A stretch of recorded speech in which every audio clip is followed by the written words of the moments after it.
ئەمانە جەنگاوەرانی کوردی ئێزدین لە داوێنی چیای شنگال لە مەزارگەی شەرفەدینن چاوەڕێی چارەنووسی فەرماندەکەیان دەکەن حەیدەر شەشوو کە لەسەر دروستکردنی هێزێکی چەکداری دەرەوەی وەزارەتی پێشمەرگە لەلایەن حکوومەتی هەرێمی کوردستانەوە دەستگیر کراوە.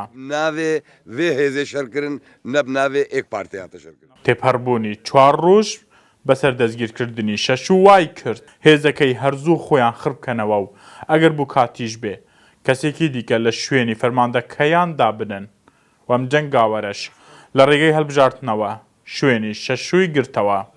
نە چاقی بێ بوو نەوەختێ بێ بوو یعنی تا شنگار تا ئازادکردن ئەڤژنی زارۆک ینی خەڵکی بجید بوو باشی دیتنامێ بابێژە ئەو ئەساش دلێ خۆی حەیدەر وانە ڕنووش بوو بەری 20 ڕۆژە تشتێمە بیستی گوت بووەوان هەکە هوون ئیدارا ما بکەن سەر وزارەتا پێشمەرگە مەمنونم هونچەکە بتر بدنەما ئیدارا ما بکەن بەس بمینم ناوێ هێزا شنگارم ناوێ ئێزیدی ئەوت بێژەست قبول ناکەم ئێکیمە کوردرابێ حەیدەر وێت بێژی پاراستنی ئەم ناوە مەرجانە ببن بەشێک لە وەزارەتی پێشمەرگە و کەمتریش بەوە ڕازی نابن.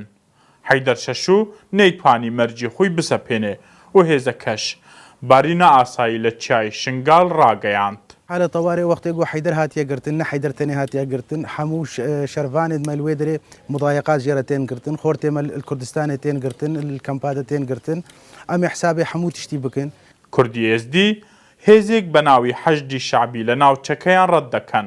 حەیدەر شەشوو هاوڕێیەکانی بە ناوی حەشدی شعبی زیاتر لە 2 ملیار و 500 میلیۆن دیناری عێراقی لە حکوومەتی عێراق وەرگرتووە.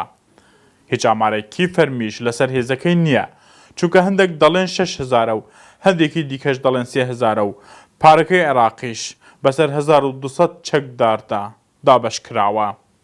ئەم جەنگاوەرە ئێزدیانە هەموو پاڵپشتی ئازادکردنی حەیدەر شەشوو دەکەن و لەگەڵ حەیدەر شەشۆن. بەڵام ئەمانە نوێنەراتی هەموو کوردانی ئێزدی ناکەن و هەموو کوردانی ئێزدیش دەست لە پشتی حەیدەر شەشوو نادەن. هیڤدار ئەحمەد ڕوودا و مەزارگەی شەرفەدین چیای شنگال.